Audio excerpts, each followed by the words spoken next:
tak pernah kau lepaskan dari kasih-Mu. Lewat lembah kelam, Kau temani aku. Roh-Mu bekerja selalu untuk kebaikanku. Mengalir kuasa dari tempat maha tinggi, Bapa Kekal mulia, Kau hadir di sini, memulihkan hati, menyembuhkan yang terluka. Ku kan tenang bersama-Mu, Bapa. Ku kan tenang bersama-Mu, Bapa. Ku kan tenang bersama-Mu, Bapa.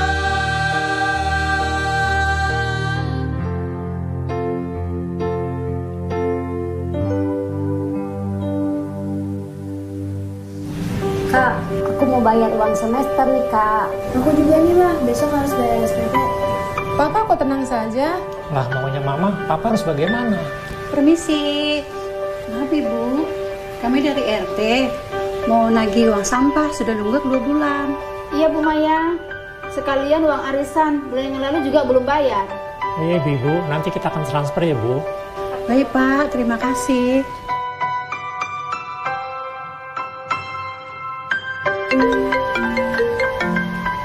Halo, Shalom, Pak Dery. Ya Pak. Gimana nih Pak? Tagihannya kok belum dibayar Pak? Udah 3 bulan nggak bayar nih Pak? Oh ya Pak, nanti kita akan bereskan ya Pak. Oke, hari ini jadi bisa Pak ya? Kami tunggu secepatnya ya Pak. Oh iya, baik Pak. Baik, makasih. Ya Pak, gimana nih anak-anak sudah minta uang sekolah, sekarang udah iuran sampah, terus ini Papa ditagih utang lagi. Iya Ma, nanti kita akan bayar ya Ma. Maya, kau tenang saja, percayalah sama suamimu. Iya Ma, tenang. Dengan tenang kita akan damai. Iya Pak, maafin Mama ya Pak. Shalom pemirsa yang dikasih oleh Tuhan Yesus Kristus, apa kabarnya Anda semuanya? Senang sekali saya Syira Trisha bisa menjumpai Anda di program Mimbar Agama Kristen. Di program inilah kita sama-sama belajar, sharing firman Tuhan, dan kita akan melihat fragmen yang nyata menjadikan suatu refleksi dari kehidupan seharian kita. Dan nantinya kita akan bersama-sama memuji Tuhan. Dan kali ini kita akan membahas mengenai yang namanya tentang hati yang selalu damai, bagaimana kita menjaganya. Dan di dalam kehidupan yang sekarang-sekarang ini tidak baik, apakah kita tetap konsisten dan menjadi seorang Kristen yang penuh dengan damai sejahtera?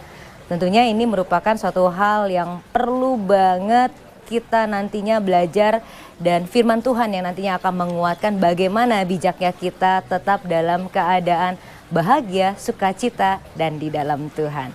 Dan pemirsa jangan kemana-mana karena kita sama-sama nanti akan sharing di dalam firman Tuhan yang akan menguatkan kita bersama. Kita akan kembali lagi nanti.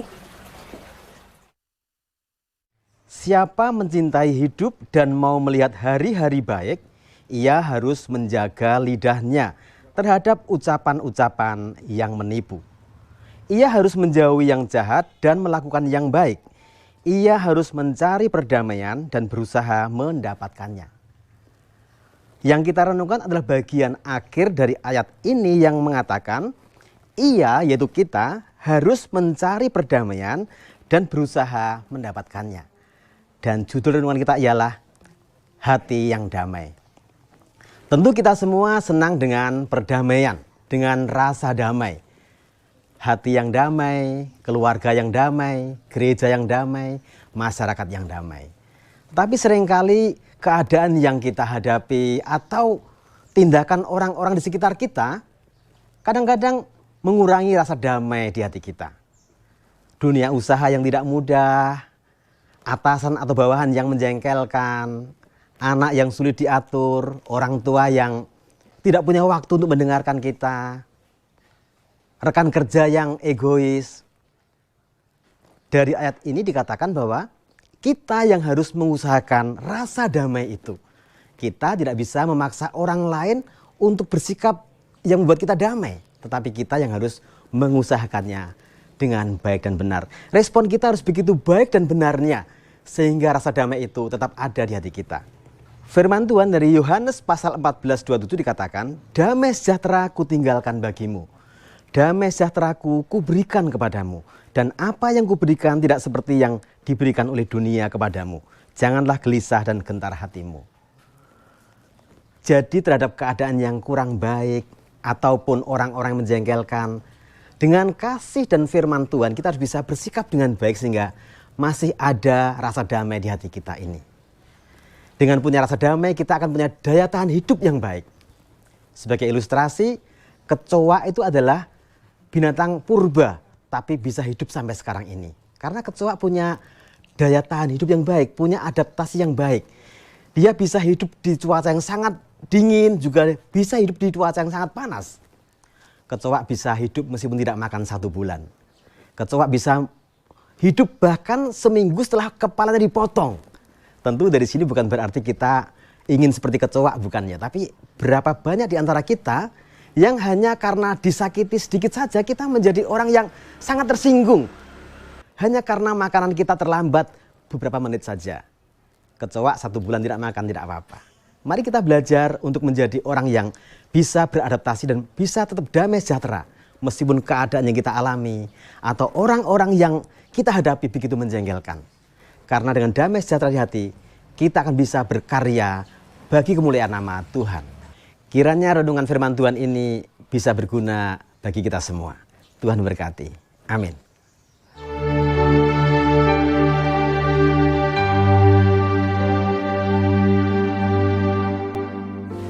Shalom pemirsa, kita masih di Mimbar Agama Kristen dan tiba saatnya kita akan membahas firman Tuhan. Kali ini Syera sudah bersama dengan Ibu Pendeta Yuni Astuti MTH. Shalom Ibu Pendeta. Ya, shalom Sera. Apa kabar Ibu?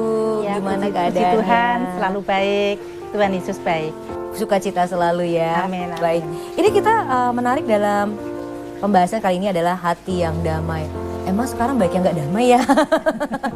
Apa sih yang kira-kira yang menjadi suatu khawatiran Bu Pendeta melihat hari-hari sekarang ini? Sehingga kita harus diingatkan damai loh, harus damai dan damai lagi.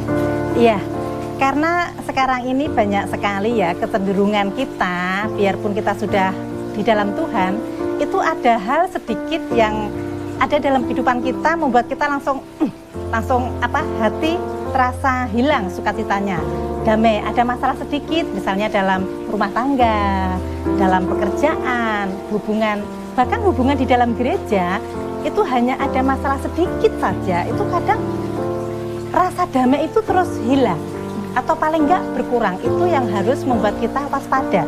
Makanya Tuhan menghendaki kita supaya kita benar-benar bisa mengusahakan damai itu. Jadi di sini butuh sesuatu yang perlu kita belajar lagi ya. Iya, betul. Karena sekali. di hari-hari ini sekarang kita kan melihat jujur aja tidak melulu dalam keadaan enak, ada aja masalah-masalah bisa di dalam lingkungan kita sendiri.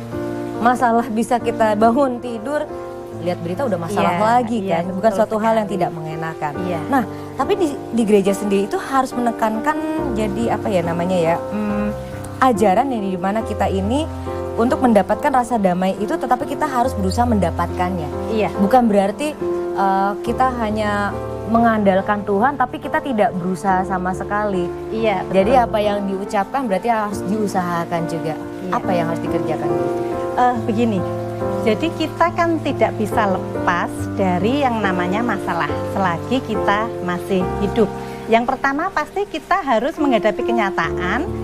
Misalnya kita sedang menghadapi suatu masalah, kita harus benar-benar menghadapi kenyataan. Kita kan harus melakukan itu kan, itu yang pertama.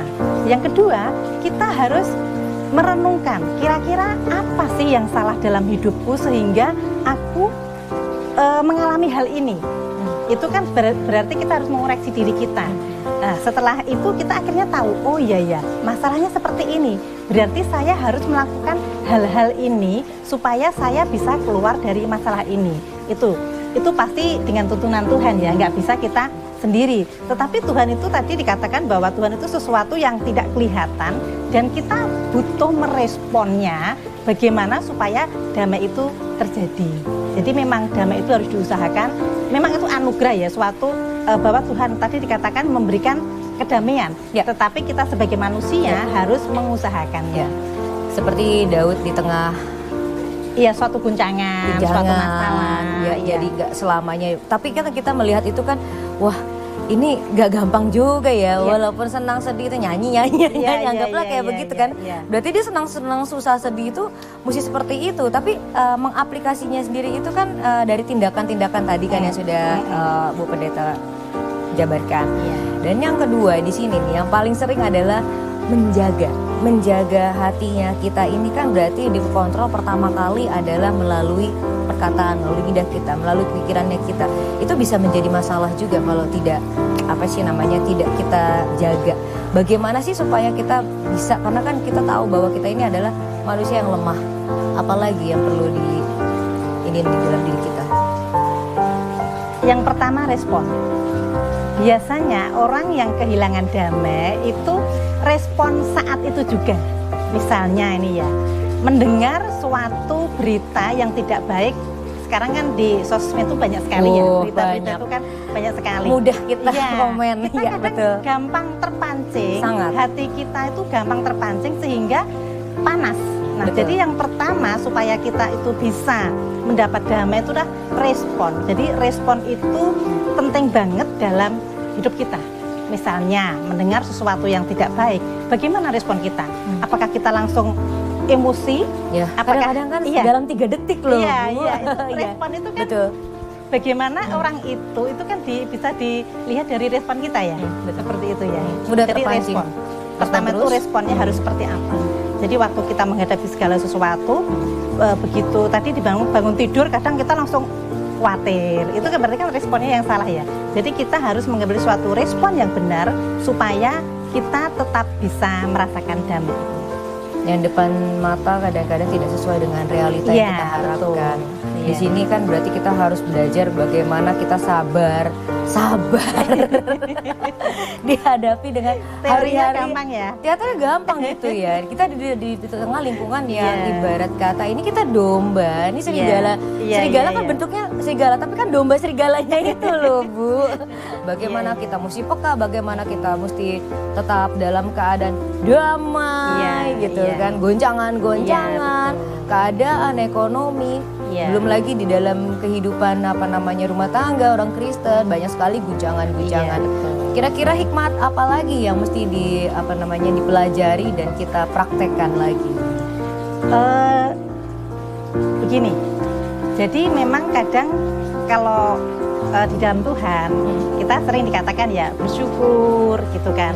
Terus berdoa itu kan secara roh ya pasti ya. Tetapi kadang berlawanan. Jadi respon yang benar saat kita misalnya ya di sebuah hubungan di dalam gereja, saat kita mendapatkan sesuatu misalnya teguran yang mungkin dalam hati kita menyakitkan ya. Tetapi kalau respon kita benar, saya percaya kita tetap ada damai biarpun ditegur pertama. Biarpun ditegur. Misalnya menghadapi kalau dalam rumah tangga ekonomi itu yang membuat tidak damai itu bukan ekonomi yang kurang loh ya. Ekonomi yang cukup pun, yang berlimpah pun itu juga loh belum tentu bisa mendatangkan damai. Misalnya kita mendapat pekerjaan yang banyak banget, akhirnya kan pikiran kenceng juga kan. Nah, kita harus mengoreksi. Jangan-jangan aku terlalu berat ya pekerjaannya. Jangan-jangan usahaku terlalu banyak sehingga rasa damai itu hilang.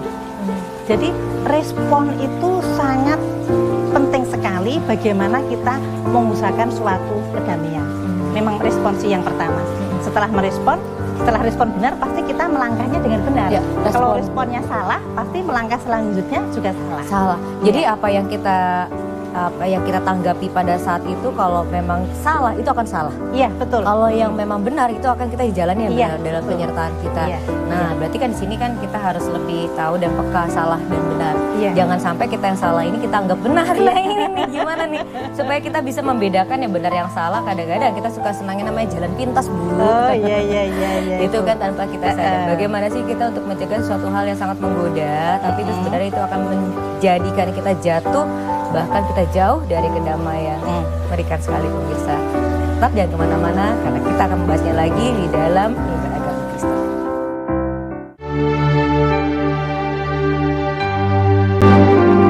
Terima kasih pemirsa, Anda masih bersama dengan kami di Mimbar Agama Kristen. Dan pemirsa, kalau kita sebagai orang yang bijak, bagaimana kita untuk tahu jalan itu baik dan benar, tetapi kadangkala kita tidak menyadari bahwa jalan yang kita pilih adalah jalan yang salah yang kita kira baik.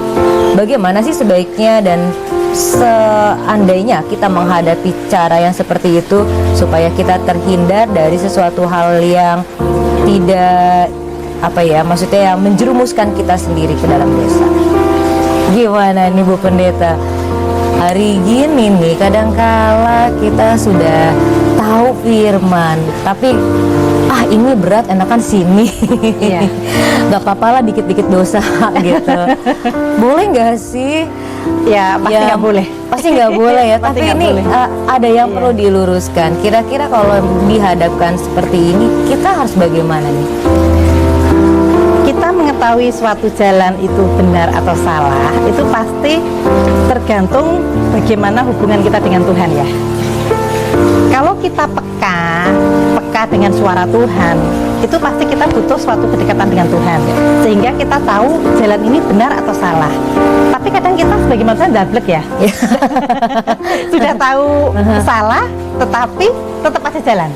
Iya, begitu kan? Iya. Nah, itu berarti butuhnya suatu penguasaan diri. Penguasaan diri akan segala sesuatu, misalnya suatu keinginan.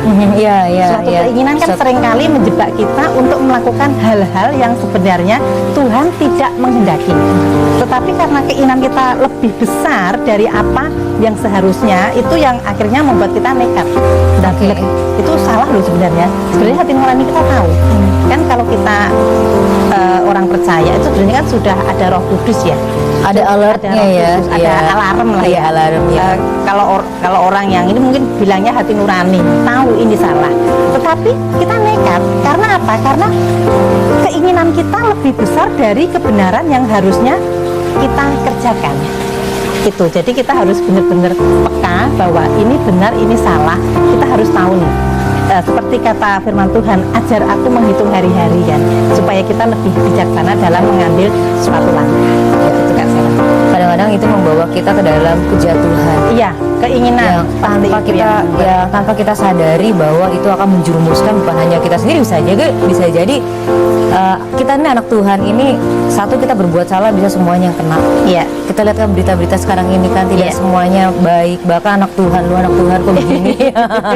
Kok begitu ya. Jadi ini kan merupakan pelajaran buat kita sendiri ya. Dan selanjutnya bagaimana sih kita untuk bisa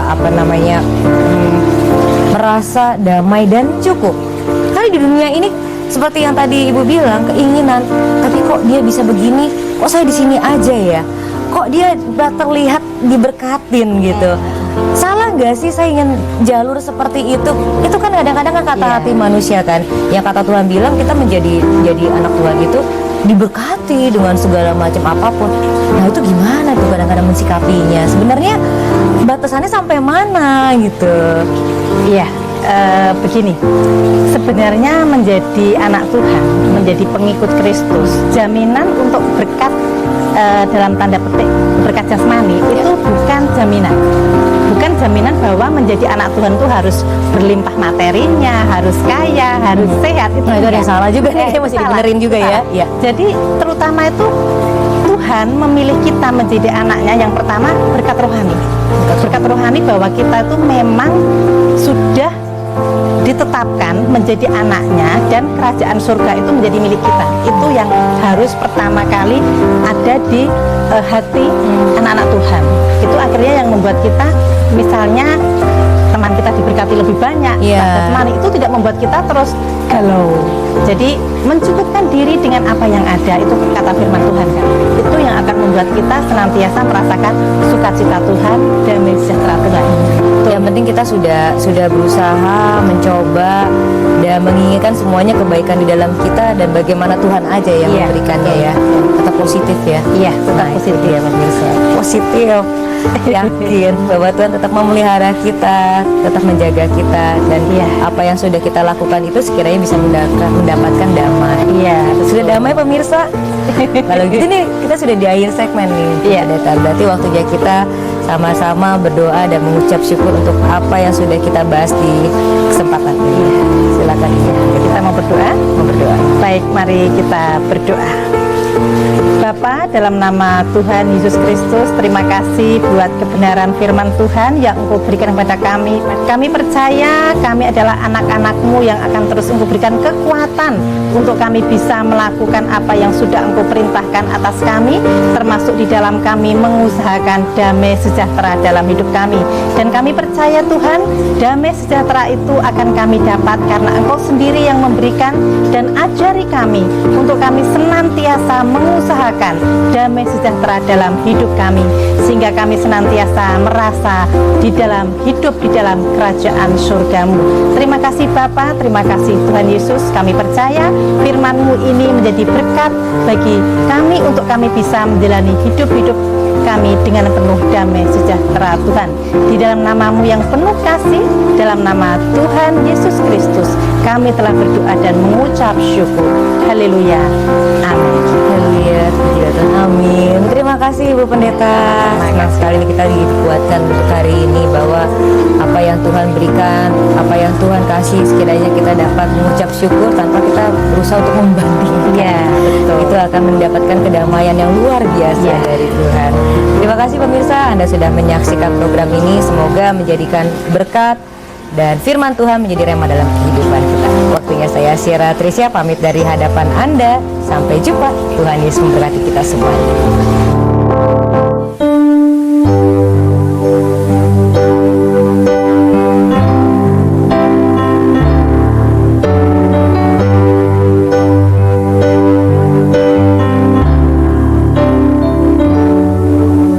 Kau Tuhan, penolong dalam hidupku. Ku percaya hanya kepadamu.